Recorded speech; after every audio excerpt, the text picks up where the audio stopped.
This episode of the New Medical Nomads podcast is brought to you by Nomadicare. Now, personally, I love Nomadicare. I've used Nomadicare, and I recommend the company to all new travelers. What Nomadicare does is it takes the fear out of getting set up with a bad recruiter, which is the biggest fear that you have jumping into this journey. So they sit down, they interview recruiters, they vet them, get them on a list, and then provide them to you as a free service, as a free recruiter matchmaking service in order to get you started on your journey. Now, usually you only get 2 recruiters going through Nomadicare, but being a listener of the show, you can get 3. So this is how it's going to work. You go to nomadicare.com/Dylan. You will get set up with 3 recruiters to be on your dream team, as well as a guide to get you started on your journey. Thomas Piper, can you please tell the listeners where you're at in the world right now? Canal Phone, Ohio.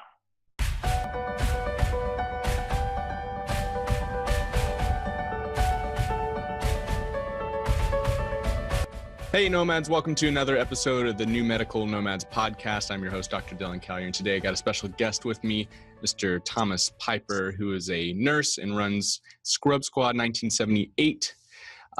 Thomas, can you give the listeners a little bit of a background, your story, how long you've been traveling, and kind of what's going on in your world right now? Sure. I've been a nurse for a little over 4 years. Started traveling a year and a half to 2 years ago. It just worked out. My wife and I were in Indiana. We were moving back to Ohio. I was going to be by myself for 4 months. So I said, why not just travel while I'm down here and get started? And that's how it kind of snowballed from there. But absolutely love it. Started at the Cleveland Clinic and been to a lot of major hospitals. UPMC, Presbyterian in Pittsburgh was a big one that I loved. But just kind of enjoy what I do. I do surgical trauma usually. But I've done everything from ortho to med surg to tele to right now I'm on just a regular med surg floor in a very small hospital. Got it. Very cool. And I just found out that you have family back home, your wife and your kid. How does that work with traveling? Can you kind of give that? Kind of breaks my heart every time I leave. My daughter cries a little bit. Oh, so, no. But it's worth it. It's, I figured if I travel a lot while she's younger, and, I can come home when I need to, if I'm not too far away and stuff like that, and be able to provide things for her that, otherwise I didn't have when I was a kid. I was raised by a single father, and Got it. Which is kind of weird because it's usually raised by a single mother, I think. But just to be able to give her the things that I think she needs, send her to a private school that teaches Spanish, in kindergarten. So it's kind of important, I think, to know a second language, even though I don't know one. I think it's, in the future, I'm going to be very important. So it's a little frustrating sometimes being away, but I FaceTime them every day. Very good. So that helps a lot, but it's a struggle. Yeah, pretty soon she'll be able to start teaching you Spanish, so you both can know a second language. Do you usually travel within a certain radius of home so that you're always able to drive back real quick? I have. My goal last time was to go to California. Okay. I have my license there, but the rates right now weren't very good for that. I always say if I can make, we'll just make up a number, $3,000 in Pennsylvania, but it's $3,200 in California, then I'm probably going to stay close to home because it makes no sense to go over for $500 or whatever. So I like to travel more out, but with the family, I tend to stay more close. I've been to Kentucky, Kentucky, Pittsburgh, and then I took a local contract home. And then I did the Vermont nursing strike. That was kind of the farthest away. That was beautiful up there, but 4 hours away from home. So okay. How was working during a nursing strike? I know that's a little bit of kind of a controversial topic in the nursing groups, and being a physical therapist, I don't see too much of that myself. But how was that situation? It was the same as any other going to work up there the first week. I mean, it was only a 2-day strike, so it wasn't a long-term kind of thing. And all the nurses that happened to see us or everything waved and was nice to us. That's awesome. It was a good experience. I think that they understood, and some people, you have both sides of the fence, but some people, they understood that we're just there to cover their shift so they can do what they need to do to get what they want in their contracts. And so we're there to support them. and help them get, footing with their hospitals and get the raises they want or whatever they're fighting for at that time. I think in Vermont, they were just stuck on the raises. So Got it. I think I was there for 5 days total. We flew in Monday. There was a lot of stuff Monday, Tuesday. I had the day off Wednesday and worked Thursday, Friday. Got it. Okay. Very short. Yeah. I think what you said is 100% accurate. From what I see, like for those who aren't familiar, when nurses go on strike, they're wanting something they believe and deem is unfair. But you still have those patients that you have to take care of. And so you ultimately, like the hospitals have this duty to take care of their patients. And so they bring in travelers or contractors, kind of emergency staff, in order to come in and take care of their needs while they're trying to figure out the situation between their employers.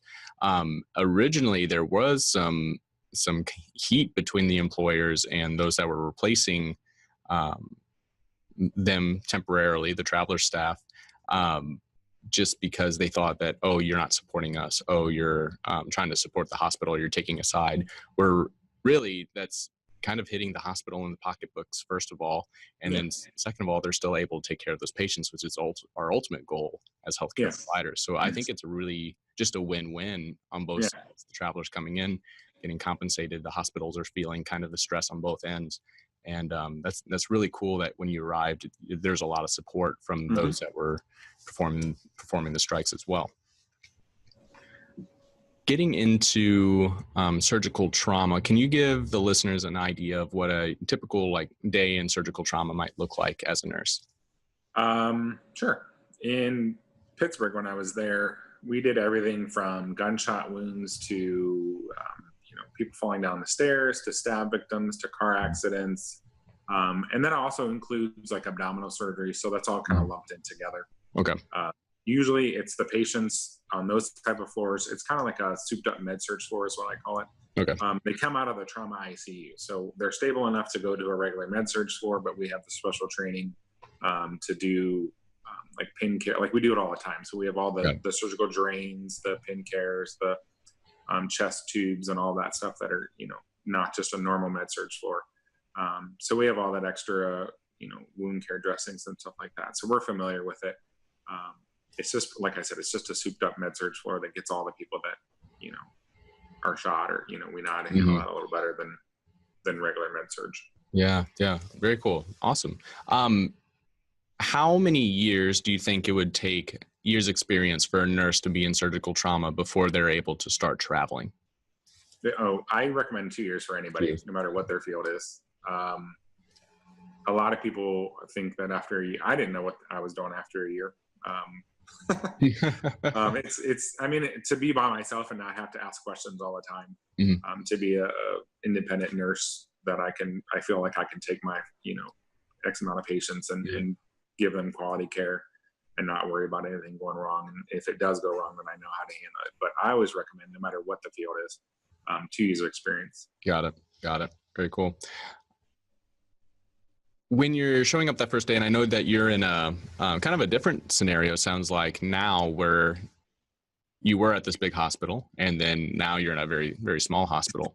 How do those two compare, or have you had enough experience to really give an input? I've only spent the first week at the other hospital. It's a lot slower paced. The patients are a lot different. I'm used to working at the hospitals that people get sent to, rather than we have, we're sending all our patients out if they're high level care, stuff like that. So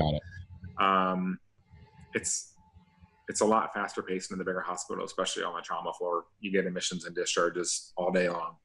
And here, one day there was 4 patients in the whole hospital. I think by the end of the week we ended up with 9, but I mean, they're, CHF exasperations and pneumonias and, that kind of stuff. Nobody's been in a car accident and or shot or anything like that. So different mentality. Yeah, for sure. What's the typical, what does it look like for orientation coming on as a surgical trauma nurse? In Pittsburgh, they did a week long of orientation, in class kind of stuff, showing the pumps, showing the glucometers and going over everything, the policies and everything for the hospital. And then I had 1 day on the floor, just kind of making sure my access to the Pyxis works and I can log into the computers and I know where all the general idea of where all the supplies that I'm going to need are, and followed a nurse around for a day, and then I was on my own after that. Got it. So roughly 2 days of orientation, and then you're set loose. Well, the first week you have in-class stuff. Then Got it. Okay. 1 day on the floor. Okay. Got it. Very good. Okay. Yeah, it's always the documentation system. For whatever reason, I don't know if it's like as soon as somebody enters my name into a computer, it just decides to shut down. And there's always an issue trying to get me access to everything that I need access to in order to start my job. So that's usually the longest thing before we get started. When you're choosing your next location and you're getting that interview on the phone, are there any special questions that you ask about?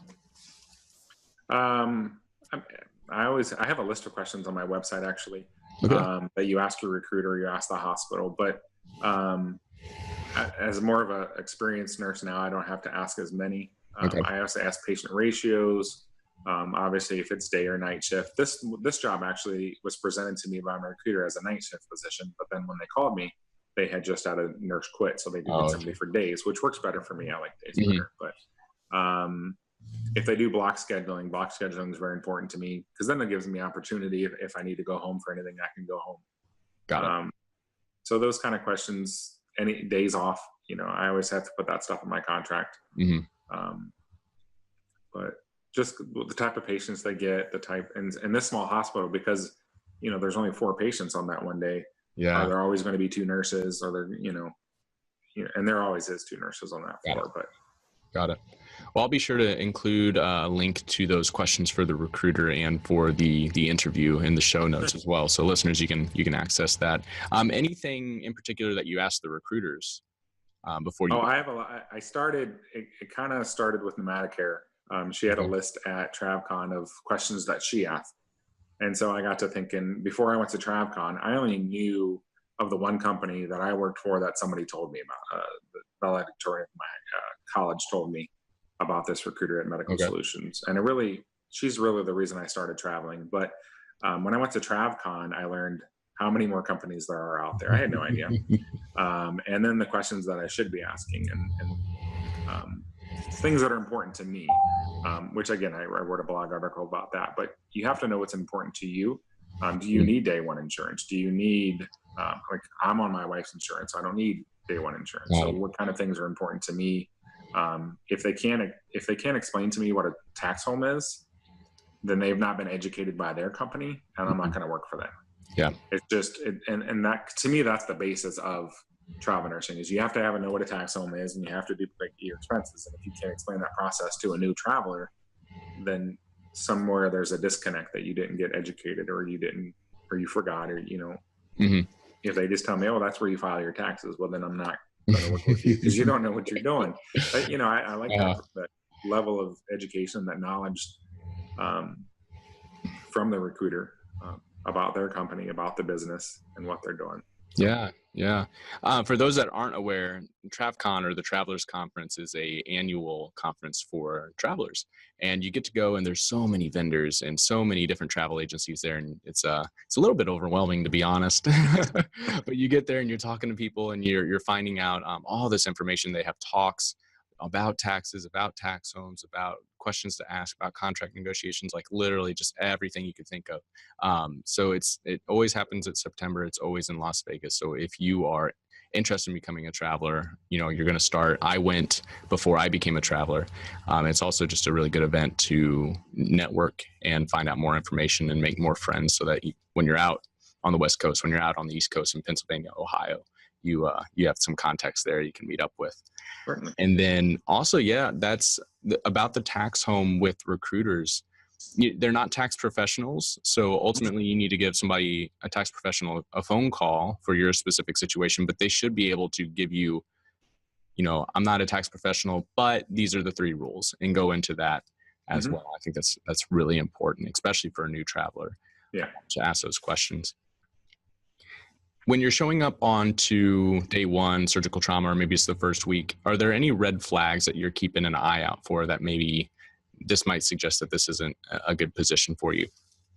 I've only had one job like that, where I walked in and kind of knew that it wasn't going to be great, which is never good. But the one bad experience that I had as a traveler, it was just a very negative environment. Nobody wanted to be there. None of the doctors, nurses, respiratory therapists, physical therapists, they all complained about how overworked they are and how just everything negative about the hospital itself. And I knew after my contract was done, there was no way I was renewing. And I'm definitely going to move on. Kind of, the attitude of people. Normally, like I said, I'm 6'6", 270 pounds, something like that. And, they see me coming on the floor. They're happy because they have somebody to help lift people and help train people and stuff like that. So they get a little excited from that aspect anyway. But usually, my experience, they're happy to have another nurse there to help them out, so they don't have to have 6 to 7 patients, and they can have more workable staff ratios. But got it. I've only had one experience so far with that, and I showed up on the first day, did my orientation, my documentation stuff in the morning, and then went to lunch and was sitting in the lunchroom with everyone. And everybody's on Indeed.com looking for their next job, and it's like, oh no. That was happening at this place too. Luckily, I've been very fortunate where everybody's just been awesome where I've worked with so far, and that makes such a huge difference. Showing up, even if the job is tough, if you got a team to support you, and sometimes you can actually turn that around and bring new perspective, or at least not keep it feeding forward into that negative loop.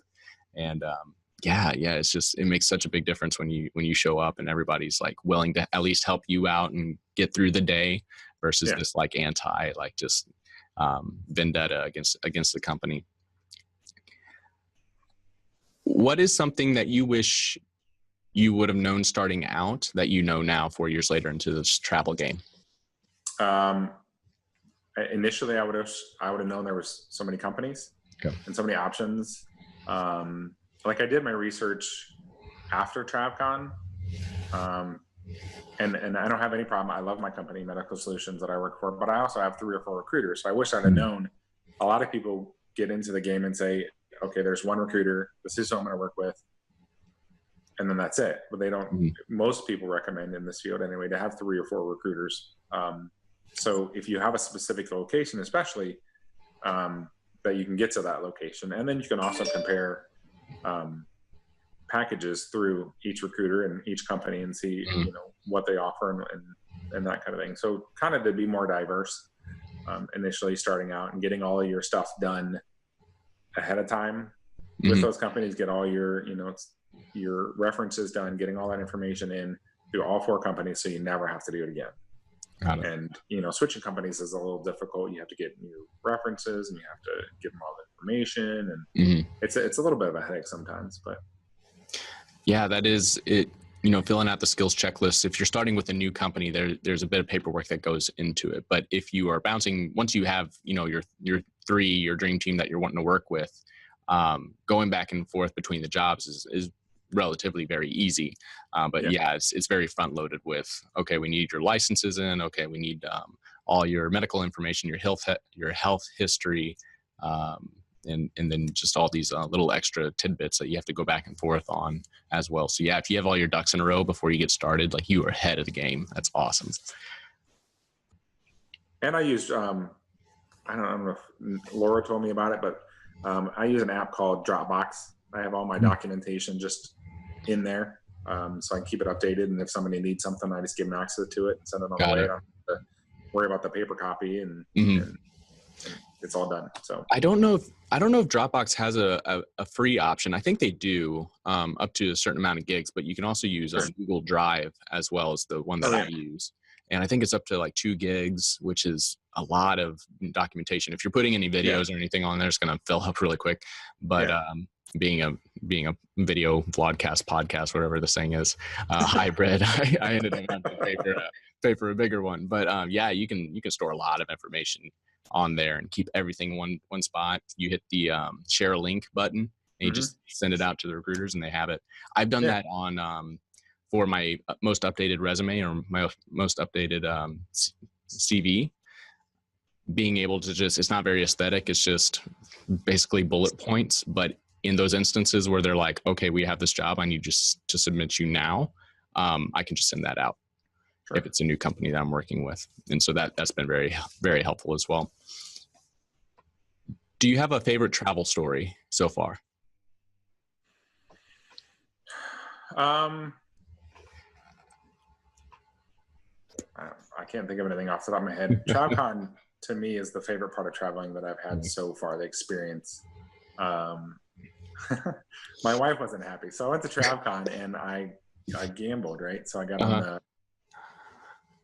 well, I forget what it's called now. Craps table, sorry. Okay.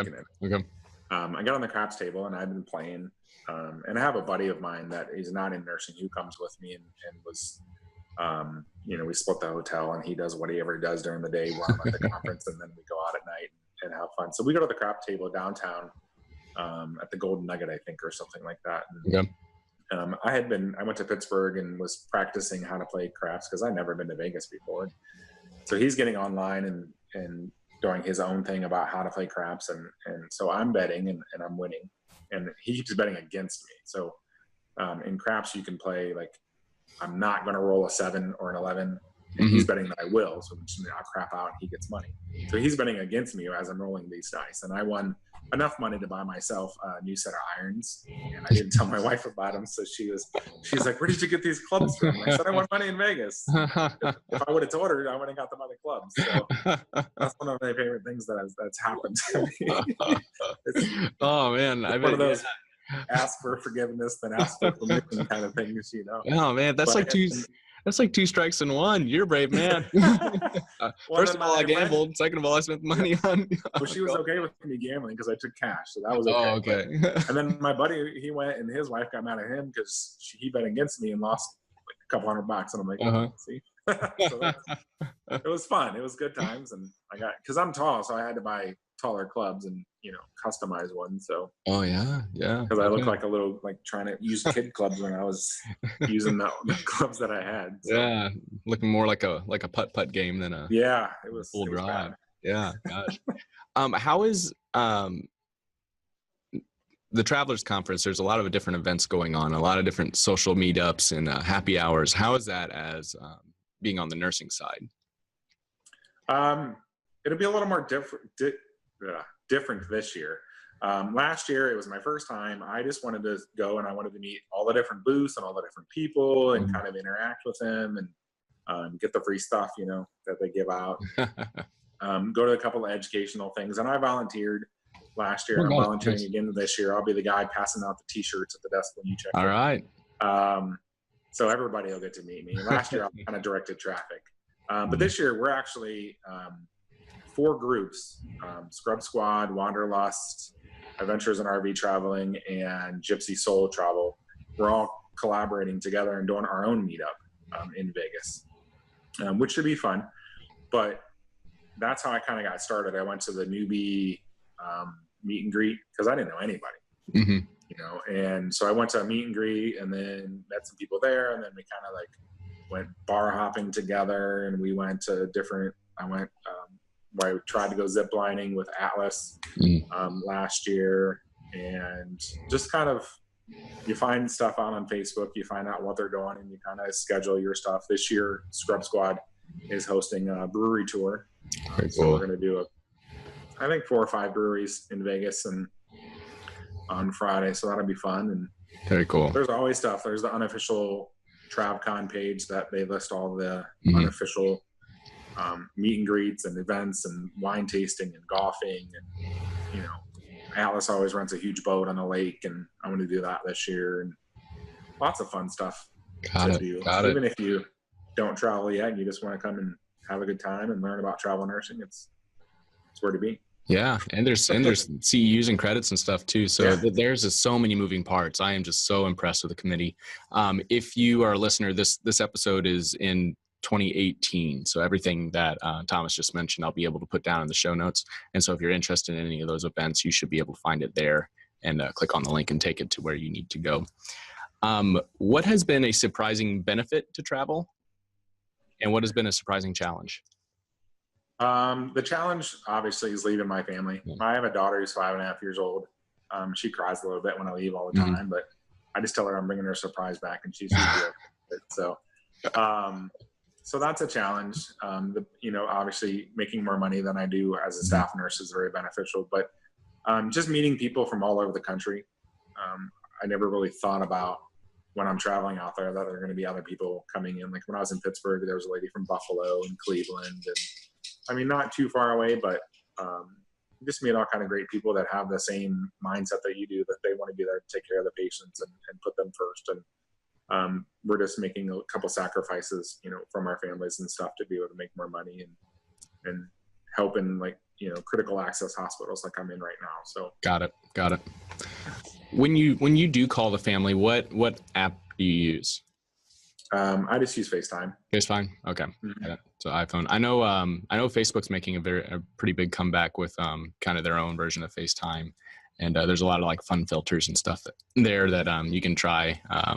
That I think they're starting to market it towards kids, to be honest. But yeah. A lot of fun filters and stuff that you can do.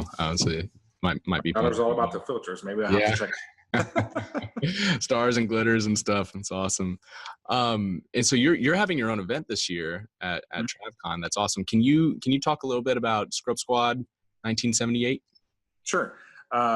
It's a Facebook group and a website. So the Facebook group, I kind of put everything on there from the website, but the website, first and foremost is any money that I raise through the website goes to autistic research. It's amazing. It's the Organization for Autistic Research.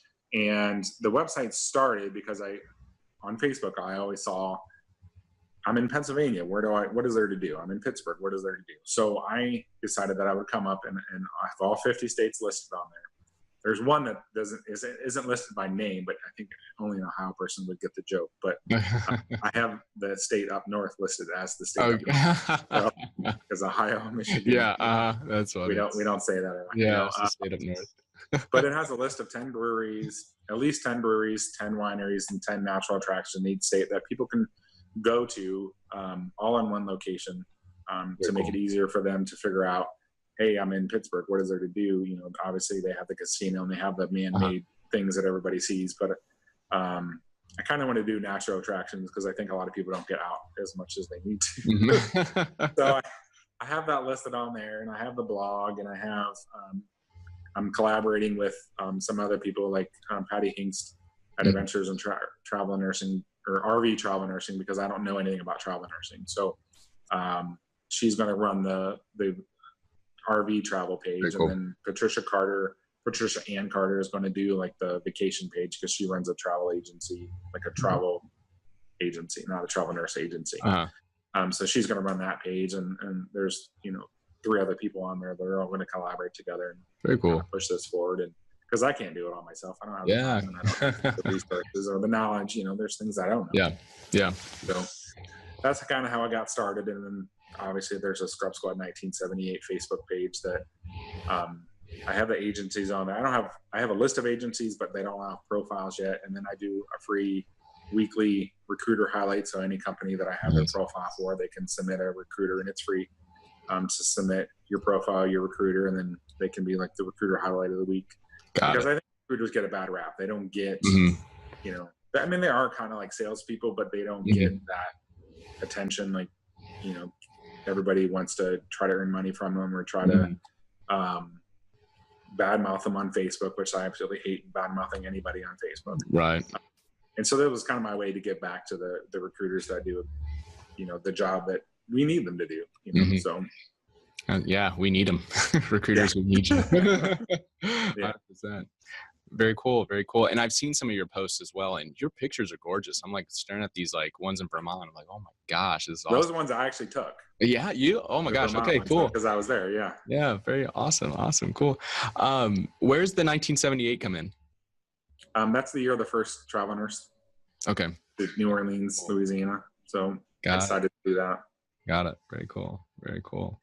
And then what started your whole mission? What's your why for autism research? My nephew, which would be my wife's twin sister, she has a son who has autism. Okay. And so I started initially, I wanted to do something that goes to charity. And initially I didn't have a charity specifically that I wanted to do. So I kind of polled people, and then I there were so many different opinions, and I decided, you know what, I'm going to do something that's close to home. So I started on the research on different autistic related charities, and there's tons of website out there that will tell you how much percentage of the money that you donate goes to that actual charity, and it was like 95% of the funds raises go to that. So what I do, if a company wants to advertise on my website, they just need to raise money, and they can donate directly to the organization for autistic research. And so that money doesn't come to me, and you don't have to worry about how much am I giving back to the company, to the research. They just, it goes directly to them via the link on my page. And then they get, if they raise $500, I let them advertise on my page for a year for free. Wow. What a unique, just thing that you have going on. That's amazing. And then kind of, pulling in the companies with them as well, obviously incentivizing them, but just pushing it along for the greater good. That's really cool. That's really cool. I'll be putting the links down below as well. And I believe you have a donation page now. Yeah, the donation, it's right on the homepage that you can click on the donation. It takes you right to the donation page for the autistic research. Okay. Yep. And that'll be down in the show notes as well. So for the blog, you mentioned it. Is there any specific types of people that the blog is geared towards? Is it just nurses, or is it kind of all travelers? It's kind of all travelers. It's kind of I kind of gear myself towards a common sense thought process of traveling. There's so many times people go on Facebook and say, I need a recruiter. And then you get 500 people saying, I have the perfect recruiter, because they all get money from it. And I'm a little cynical about that, because everybody's going to recommend the recruiter they're working with. Obviously, they like them because they're working with them. But it's, new travelers. Obviously, I've not been traveling too terribly long. People have been traveling for 25 years, and they have a lot more experience than I am. So they don't need, any of the kind of advice that I'm given. But questions to ask your recruiters, questions to ask the companies, the hospitals, what kind of things, kind of narrowing down. Don't ask for a recruiter on Facebook, ask maybe for a company, and then research the company to see what they offer that you need. Why are you traveling? What do you need in traveling? Do you need, like I said before, day one insurance? Do you need, a different overtime rate than what some companies have? Because some people do time and a half, and some people do a flat rate of 65 to 70, whatever you're looking for in a company. Make sure you narrow that down and have 3 companies, and then maybe ask for a recruiter from one of those companies from people. But it's kind of a common sense, like, these are things that I think people should know. But based on Facebook questions, they don't always seem to understand that. Got it. Well, awesome. And then I have some fun questions here, but what is something that you've purchased that's been like $100 or less that's really helped you on your travels? Something I purchased. Could be an item, could be an app. I don't really like to spend money, so I mean, other than like golf, but the favorite thing that I have actually got from a company that was free at TravCon last year was kind of like a 4-in-1 plug device. So you plug it into the plug, and then it has 2 plugs on top of it and 2 USB things. Oh, okay. So it kind of helps, because I have a laptop and I have an iPad and a phone, and I need to charge all these things. And it was free. It was cool.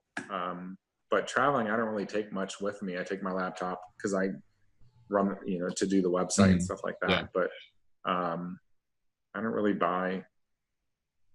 I don't know. I don't buy stuff like that. That's a good point, because I have like these big old bulky, there's one by me right now, a Belkin, but just these big power outlet surge protectors that I use for mine, and they take up space in your car. So something small like that would be really, really nifty. What are some myths that you heard about traveling before you went in that you'd like to bust? I think the biggest one is that people aren't going to like you. They're not going to want you there.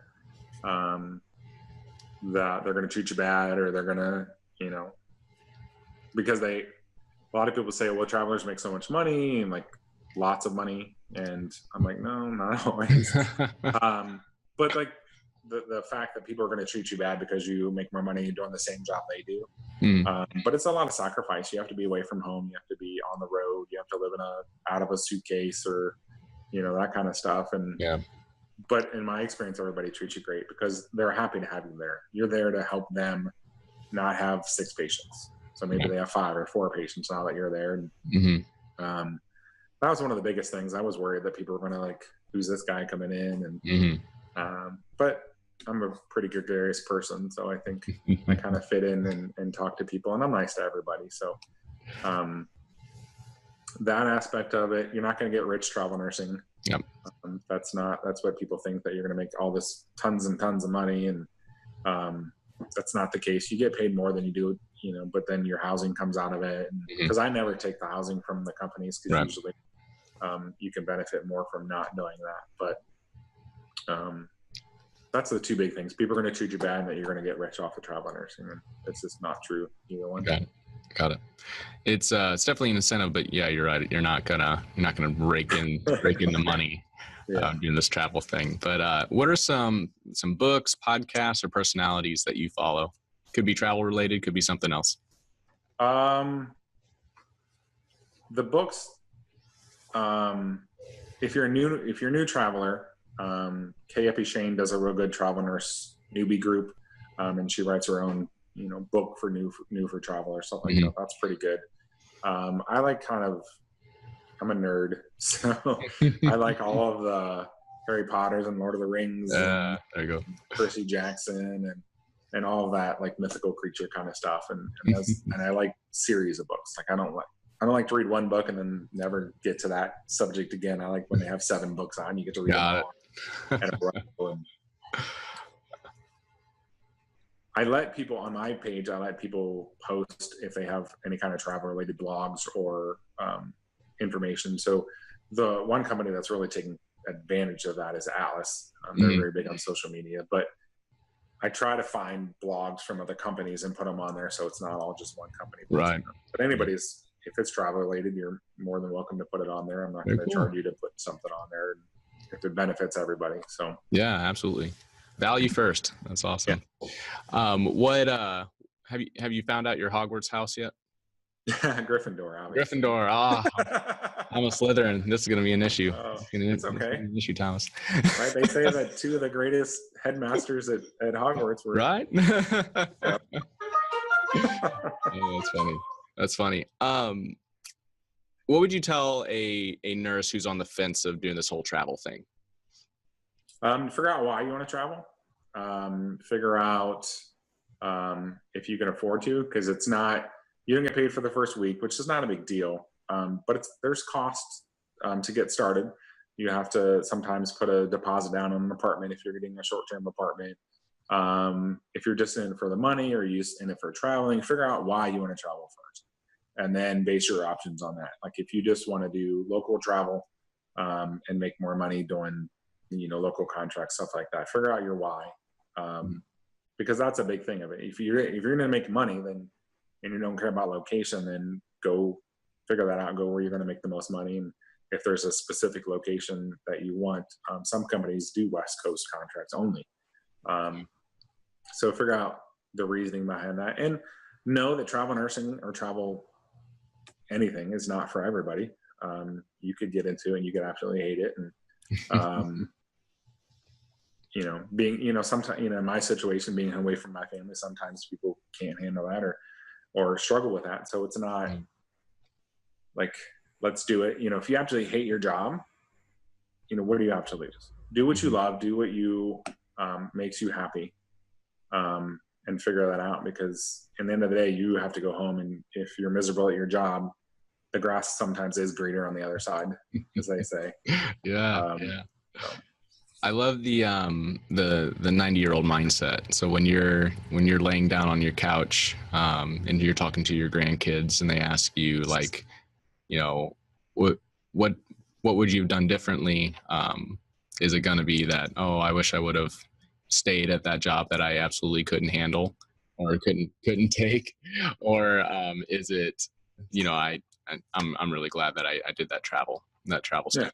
It led to all this. I'm glad I did it because it didn't work out. And and now you're not thinking about it. Very cool. Well, Thomas, anything else that you'd like to tell the listeners about Scrub Squad 1978? again, it's a free website. It's www.scrubsquad1978.com. The Facebook group page is Scrub Squad 1978 as well. People can ask questions. People can post about their travel experiences. I have an open group. No judgment, no negativity.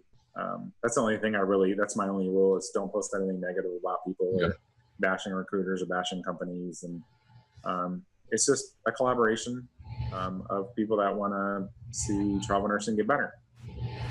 Very cool. Very cool. Well, listeners, if you are looking for the next episode of the New Medical Nomads podcast, you can go on to newmedicalnomads.com for the official launches. If you're looking for the early access to the episodes, you can find this on YouTube. You can find it on Spotify, iTunes. There's also a group which Thomas will be on for you to reach out for questions for New Medical Nomads on Facebook. And then, Thomas, thank you so much for coming on. This has been awesome, talking about the nursing side and what you got going on. You're great. I don't know if to call it a business or what, but just a charity type thing. And just, you seem to be a very large man with a very large heart. Thank you. All right, Nomads. Everybody have safe travels.